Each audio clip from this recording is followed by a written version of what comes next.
आप यहाँ पर जैसे क्लिक करोगे आप, तो यहाँ पर बहुत सारे ऑप्शंस आएंगे। उन ऑप्शंस में यहाँ पर लिखा होगा प्लेबैक स्पीड। प्लेबैक स्पीड आता है, उसमें ऐसे आता है 1, 1.5, 2, इस तरह से लिखा होता है। तो आप 1.5 लगाएंगे तो वीडियो तेज हो जाएगा, 2 पे लगाएंगे तो बहुत ज़्यादा हो जाएगा, 2 वाला तो बहुत ज़्यादा हो जाएगा। तो आप 1.5 पे लगा के पढ़ सकते हैं। ठीक है, कई बार ऐसा होता है कि अपन वीडियो को आराम से पढ़ लिया, लिख भी लिया, नोट डाउन कर लिया, अपन को एक रिवीजन करना पड़ता है फटाफट फटाफट। तो आप 1.5 पे या 2 पे, 1.5 पे या 2 पे लगा करके वीडियो को रिवाइज कर सकते हैं, जल्दी रिवाइज हो जाएगा। और अगर मान लो आपने 2 पे कर लिया, वापस आपको 1.5 करना है या 1 करना है, तो वापस इसी पे क्लिक करेंगे और वापस चला जाएगा, ऐसे कैसे ही। तो आप इस तरह से इन बातों का ध्यान में रखेंगे और प्लेबैक स्पीड पे जा करके आप ये काम कर सकते हैं। तो स्पीड ऐसे आपके मैनेज हो जाएगी। स्पीड वाला इशू तो ये सॉल्यूशन हो गया। दूसरा, आज एक गुड न्यूज़ है कि अपने चैनल को चलते हुए एक सप्ताह हुआ है, 7 डेज हुए हैं अभी, और अपन ने 200 सब्सक्राइबर क्रॉस कर लिए हैं। 200 सब्सक्राइबर क्रॉस कर लिए हैं, 200। मेरा एक आपसे निवेदन है, अभी आप 200 बच्चे स्टूडेंट पढ़ रहे हो मेरे से, तो मैं ये कह रहा हूँ कि मैं इसका मुझे ना तो कोई पैसा मिल रहा है ना और कुछ मिल रहा है, मैं सिर्फ आप लोगों के लिए मेहनत कर रहा हूँ। ना मुझे कोई स्कूल कोचिंग वाले सैलरी देंगे। मेरा एक रिक्वेस्ट आप लोगों से कि इस वीडियो को आप इतना फैलाओ कि वो उस बच्चे तक चल जाए जिसको सख्त ज़रूरत है केमिस्ट्री पढ़ने की, पहली चीज़। और आप अगर एक बच्चा अपने रिलेशंस में, अपने फैमिली के आसपास, अपने कॉलोनी के आसपास 10 बच्चों को ऐसे ढूंढता है जो 12th क्लास में पढ़ते हैं, 10 बच्चों को ऐसे ढूंढता है अपने रिलेशन में, अपनी कॉलोनी में, अपने आस पास, जैसे जैसा भी है, मतलब इधर उधर जो भी है, स्कूल फ्रेंड्स वगैरह जो भी है आसपास के स्कूल के, उनको अगर 10 स्टूडेंट्स को अगर वो अप्रोच करता है, 10 स्टूडेंट्स को, तो अगर मैं 200 को 10 से मल्टीप्लाई करूं तो ये 2000 सब्सक्राइबर पहुंच जाएंगे अपने। और मैं वीडियो के अंदर बहुत अच्छी चीज़ें जोड़ने लग जाऊंगा। अभी मैं थोड़ा बहुत एडिटिंग करने के लिए, आज से या कल से मैं अगले वीडियो में जो भी आएंगे एडिटिंग, ये जो फालतू की चीज़ें जो मैं आपको बताता हूँ कि किससे रिकॉर्ड करता हूँ, जैसे क्लिक वगैरह करता हूँ, वो सब हटा दूंगा मैं। एडिटिंग के लिए क्या पैसे खर्च होते हैं सॉफ्टवेयर के लिए, उन पैसे अगर मान लो अपने 2000 सब्सक्राइब हो जाएंगे तो यूट्यूब से मेरी छोटी मोटी अर्निंग शुरू हो जाएगी, और उस अर्निंग को मैं वीडियोज़ की एडिटिंग के अंदर वगैरह लगा दूंगा। इतनी बड़ी नहीं, 100, 200, 500 रुपये जो भी आने लग जाएंगे, तो मैं उसको एडिटिंग वगैरह में खर्च करने लग जाऊंगा।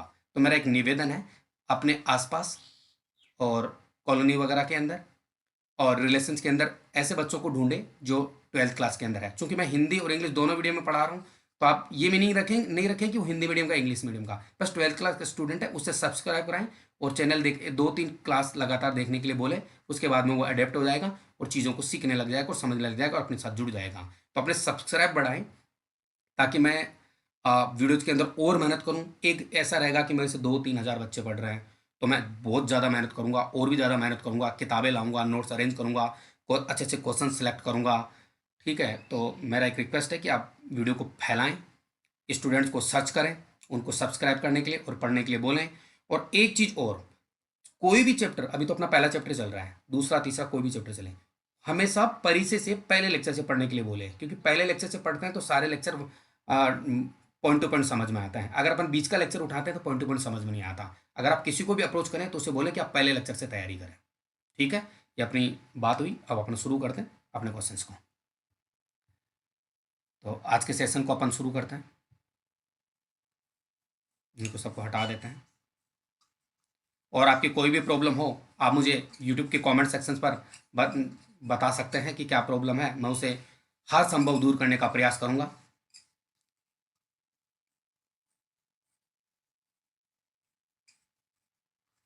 मैं चाहता हूं कि राजस्थान के हर कोने में इस वीडियो को फैलाया जाए ताकि मैं आपके लिए और मेहनत करूं। वैसे तो मैं कर ही रहा हूं, और मेहनत करूं, जैसे जैसे बच्चे जुड़ते जाएंगे मेरा भी झुकाव आपकी तरफ बढ़ता जाएगा। चलिए पहले क्वेश्चन को उठाते हैं अपन, बहुत शानदार क्वेश्चन है। अच्छा, एक छोटी सी बात, ये क्वेश्चन किस टाइप के पूछे जाएंगे अपन को, उनको भी एक बार डिस्कस कर लेते हैं। किस टाइप के क्वेश्चन पूछे जाएंगे अपन से? देखिए, मैं 2 टाइप के क्वेश्चन कराने वाला हूं आपको।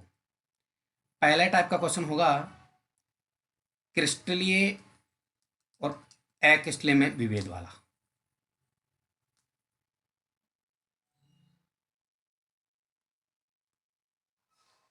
क्रिस्टलीय में और अक्रिस्टलीय ठोस में विभेद वाला पहला टाइप का। और दूसरा एक एक क्वेश्चन होगा जिसमें बहुत सारे एग्जाम्पल होंगे और उनको क्रिस्टलीय में विभेद करना है।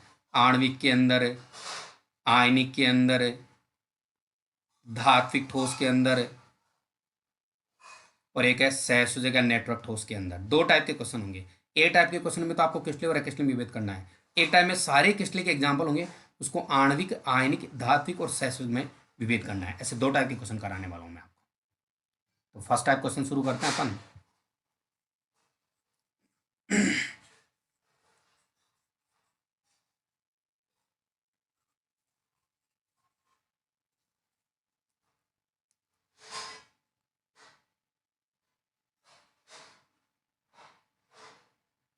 फर्स्ट टाइप का क्वेश्चन है, क्रिस्टलीय और अक्रिस्टलीय में विभेद कीजिए।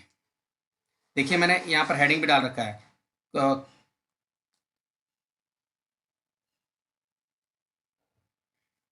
हेडिंग भी डाल रखा है, question based on types of solid. देखो ये भी डाल रखा है। इसके रिगार्डिंग अपन क्वेश्चन नंबर, ये पहला क्वेश्चन, क्रिस्टलीय व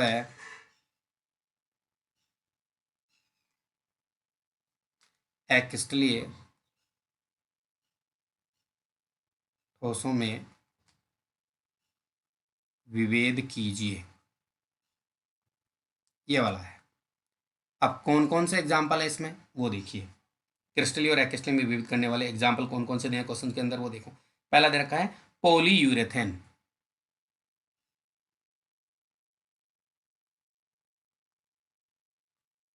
polyurethane, naphthalene, naphthalene, benzoic acid, benzoic अम्ल, टेफ्लॉन, टेफ्लॉन, पोटेशियम नाइट्रेट,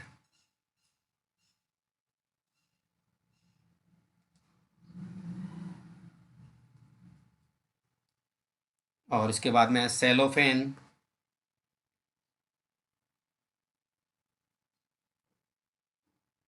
इसके बाद में है पॉलीवाइनिल क्लोराइड,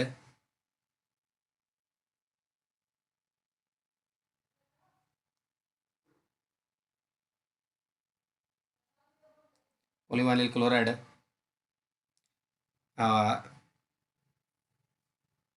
रेसा तंतु, ऐसे कुछ करके है रेसा तंतु।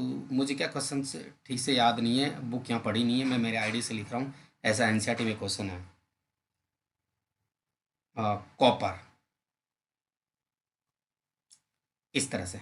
चलिए इस क्वेश्चन को अपन आंसर निकालते हैं इसका।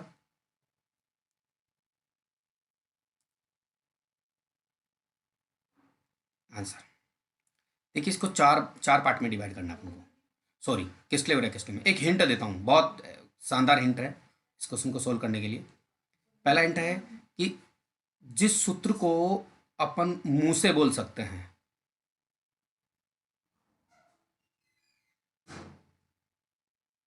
मुंह से बोल सकते हैं, उसे अपन क्रिस्टलीय बोलेंगे।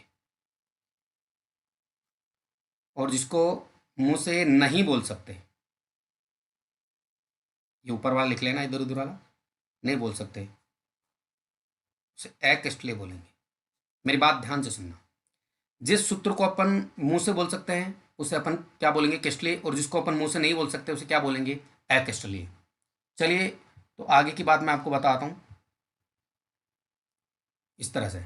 तो यहाँ पर मैं दो चीज़ें लिख रहा हूँ, क्रिस्टलीय ठोस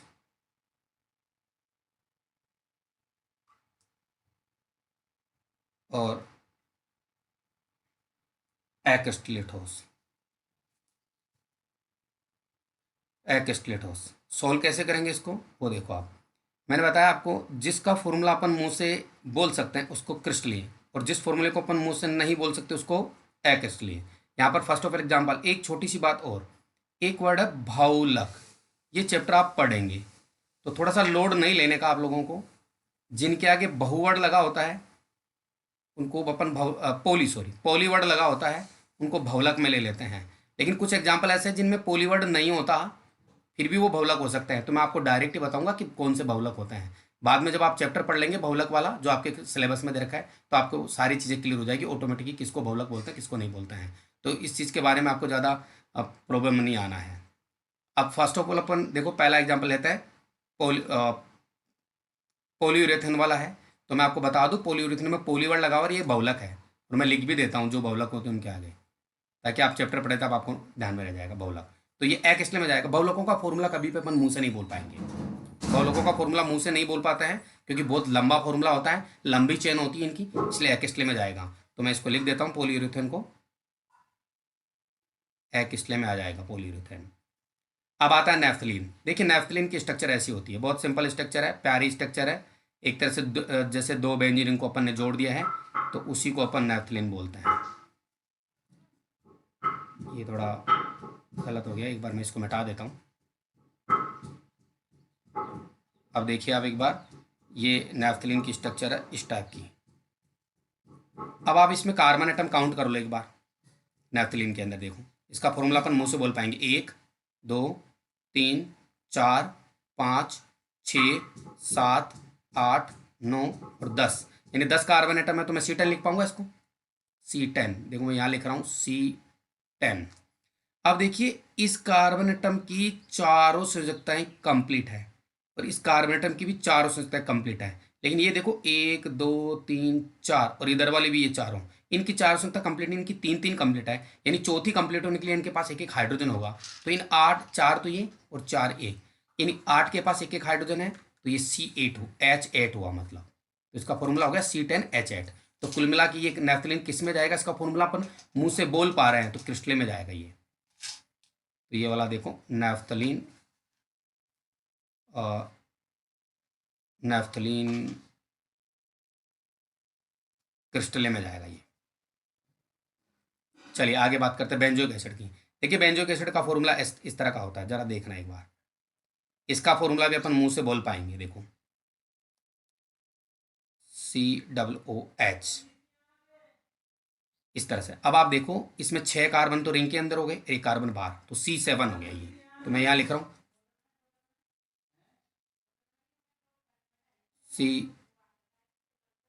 C7। और यहाँ पर देखो 1 2 3 4 5, 5 हाइड्रोजन तो इसके पास तो हाइड्रोजन होगा नहीं, तो 5 हाइड्रोजन तो ये एक ही है, तो C7H6 हो गया। और इसके बाद 2 ऑक्सीजन है, तो ये O2 हो गया। तो फाइनली इसका फॉर्मूला हो गया C7H6O2। अब इसका फॉर्मूला अपन मुंह से बोल पा रहे हैं, तो इसका मतलब ये क्रिस्टले में जाएगा। तो बेंजोइक एसिड को अपन क्रिस्टले में लिखेंगे इस तरह से, बेंजोइक अम्ल क्रिस्टल में लेंगे। अब अगला एग्जाम्पल फिर अपन ढूंढ देखते हैं किसके अंदर जाएगा। अब आता है टेफ्लॉन। टेफ्लॉन के लिए मैं पहले बता दूं, ये भी बहुलक अपने आप में, टेफ्लॉन बहुलक है। और बहुलकों का फॉर्मूला अपन मुंह से नहीं बोल पाते हैं, ये मैंने आपको पहले इंडिकेट कर दिया। इट मीन्स दैट ये किस में जाएगा, टेफ्लॉन एक्रिस्टल में जाएगा। चलिए टेफ्लॉन एक्रिस्टल में आ गया। अब आता है पोटेशियम नाइट्रेट। पोटेशियम नाइट्रेट को KNO3 बोलते हैं, और KNO3 का फॉर्मूला मुंह से बोल रहे हैं, तो फिर ये किस में जाएगा, मैं यहाँ पर KNO3 लिख देता हूँ, ये क्रिस्टल में जाएगा। सेलोफेन एक बहुलक होता है, और बहुलक होने के कारण ये एक्रिस्टल में जाएगा। ये बहुलक होता है, मैं लिख भी देता हूँ। पॉलीवालिन क्लोराइड PVC बोलते हैं इसको शॉर्ट में, PVC शॉर्ट में। और ये भी एक बहुलक है, पॉलीवर्ड भी लगा हुआ है और बहुलक है, मैंने आपको पहले बता दिया। तो इसको मैं PVC लिख रहा हूँ, पॉलीवानिल क्लोराइड बहुलक होता है ये भी। रेसा तंतु भी बहुलक में जाता है, मतलब एमेडोसोडेट बहुलक में एक्रिस्टल में जाता है। और कॉपर Cu यानी धात्विक ठोस है, और धात्विक ठोस क्रिस्टल का एक टाइप है, प्रकार है ये, तो कॉपर इसमें जाएगा। इस टाइप से आपने ये क्वेश्चन सोल्व किया। अब अपन इसी तरह से एक नेक्स्ट क्वेश्चन को देखते हैं। ये क्वेश्चन कंप्लीट हो गया आपका, बहुत सिंपल क्वेश्चन था। इस टाइप से आपने क्रिस्टल और एक्रिस्टल के अंदर डिवाइड किया। अब मैं आपको क्रिस्टल की कुछ एग्जांपल दूंगा, जिसको क्रिस्टल की जो चार टाइप हैं, आणविक ठोस, आयनिक ठोस, धात्विक ठोस और सैद्धांतिक नेटवर्क ठोस में डिवाइड करेंगे आप।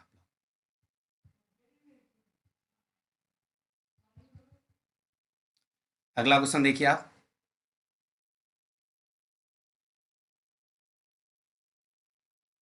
नेक्स्ट क्वेश्चन है, ये भी एक अच्छा क्वेश्चन है। इस टाइप के क्वेश्चन मतलब अक्सर राजस्थान बोर्ड और सीबीएसई बोर्ड में पूछ ले जाते हैं। क्लासीफाई ये मतलब पिछले ठोसों में विभेद कीजिए। पिछले ठोसों में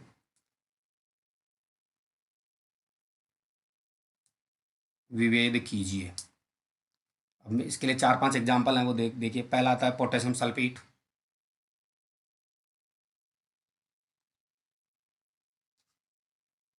पोटेशियम सल्फेट है। दूसरा एग्जाम्पल है टिन।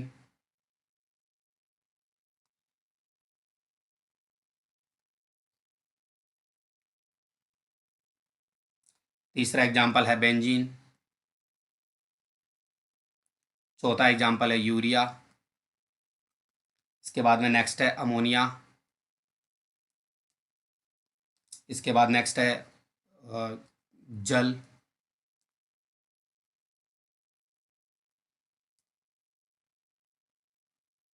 जल। इसके बाद में है जिंक सल्फेट।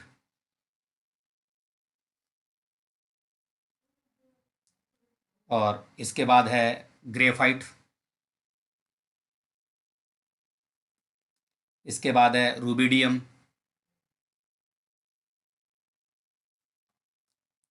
और इसके बाद है ऑर्गन। इसके बाद है सिलिकॉन कार्बाइड।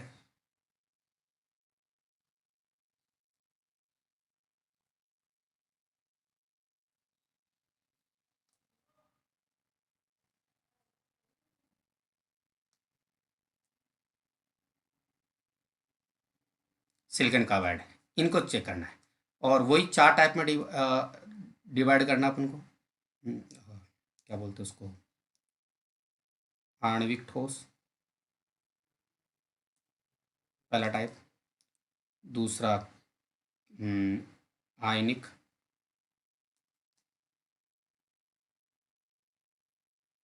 तीसरा धात्विक।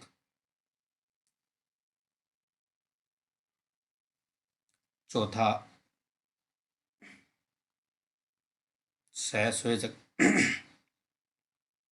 नेटवर्क ठोस।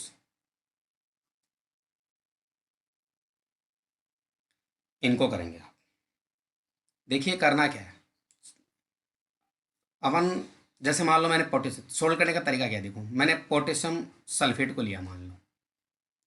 अब पोटेशियम सल्फेट में सबको पता है इसका फॉर्मूला होता है K2SO4। तो इस पे के पे आ गया पॉजिटिव और SO4 पे आएगा माइनस नेगेटिव। आपको पता है SO4 पे 2 माइनस आएगा, तो क्योंकि के पे 2 पॉजिटिव है, के पॉजिटिव के पॉजिटिव, तो 2 पॉजिटिव आएगा, वो बात अलग है, लेकिन नेगेटिव आएगा इस पे।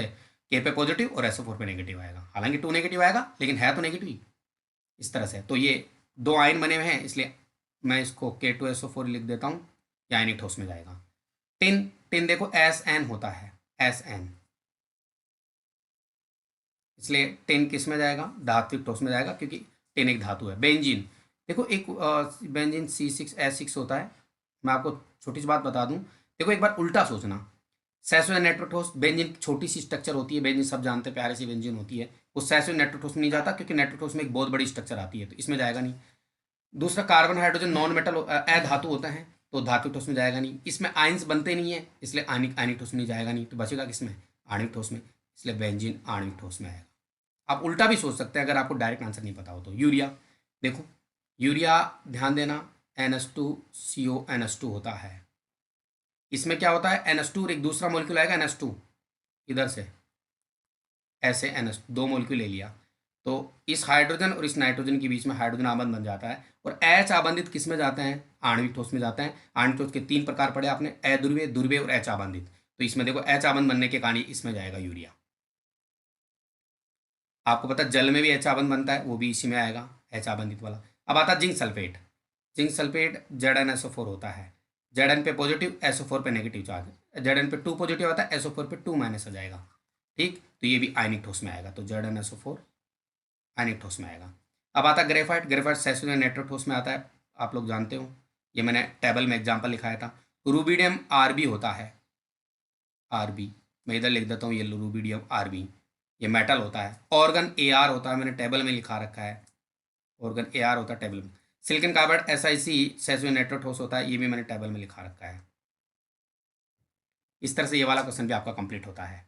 चलिए अपन नेक्स्ट क्वेश्चन को करते हैं, ज़्यादा टाइम नहीं लेना आपको, नेक्स्ट क्वेश्चन को करते हैं।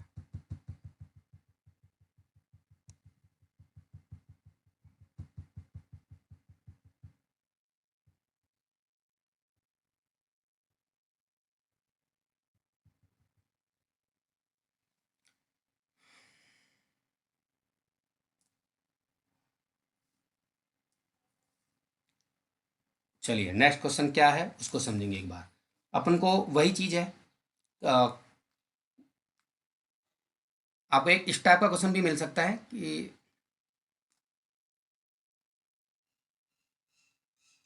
क्रिस्टलीय ठोसों व अमोर्फोस में विभेद कीजिए। कई बार क्या होता है, कुछ एग्जाम्पल ऐसे होंगे जो 5-6 एग्जाम्पल है, जैसे क्रिस्टलीय ठोस क्या है तो अब अपन उसमें अलग चारों में डिवाइड कर देंगे, जैसे आणविक में, आयनिक में, धात्विक में, सेसुय नेटवर्क ठोस में। और कुछ एग्जाम्पल ऐसे होंगे जो एक्रिस्टलिक होंगे तो उसको एक्रिस्टल लिख देंगे। तो अपन को कौन कौन से एग्जाम्पल वो देख लेते हैं एक बार। जैसे एक एग्जाम्पल दे रखा P4O10 का, P4O10 NH4 का थ्राइस, P4 SiC silicon carbide, I2 P4 plastic, थोड़ा समझ चाहता हूँ, हिंदी में लिखना पड़ेगा,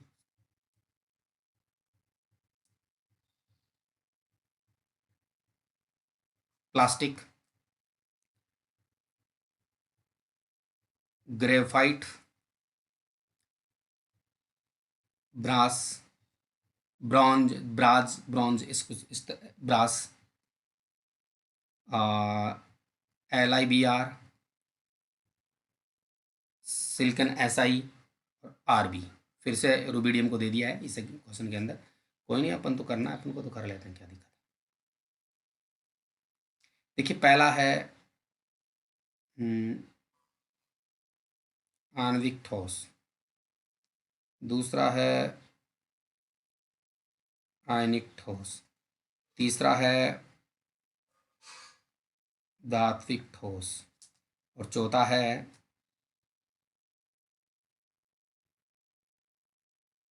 सहसंयोजक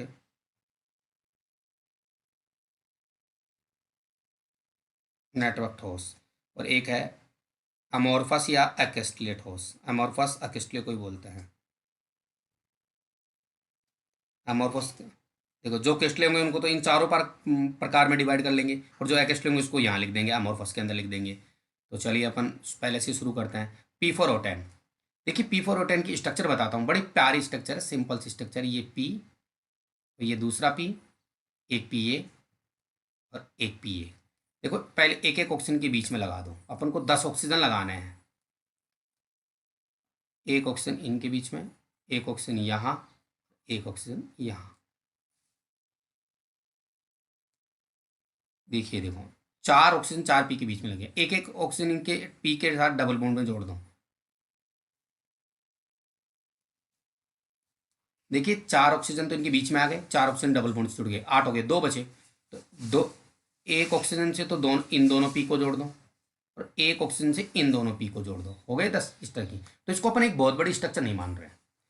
बहुत बड़ी स्ट्रक्चर होती है तब तो उसको नेटवर्क ठोस बोल देते हैं, सेसोठोस। एक छोटी स्ट्रक्चर है और किसी प्रकार का कोई चार्ज नहीं है, और कोई चार्ज होता तो आयनिक में जाता, तो इसलिए ये जाएगा P4O10 आणविक ठोस के अंदर।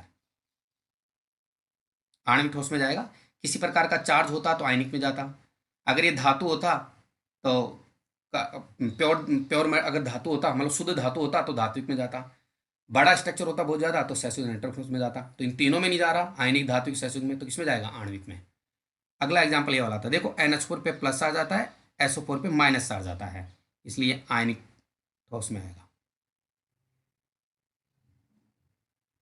सिलिकॉन SiC आपको पता है सेसो या नेटवर्क ठोस है, मैंने टेबल में बता रखा है थोड़ी देर पहले, अगले पिछले वाले क्वेश्चन में भी आया था ये।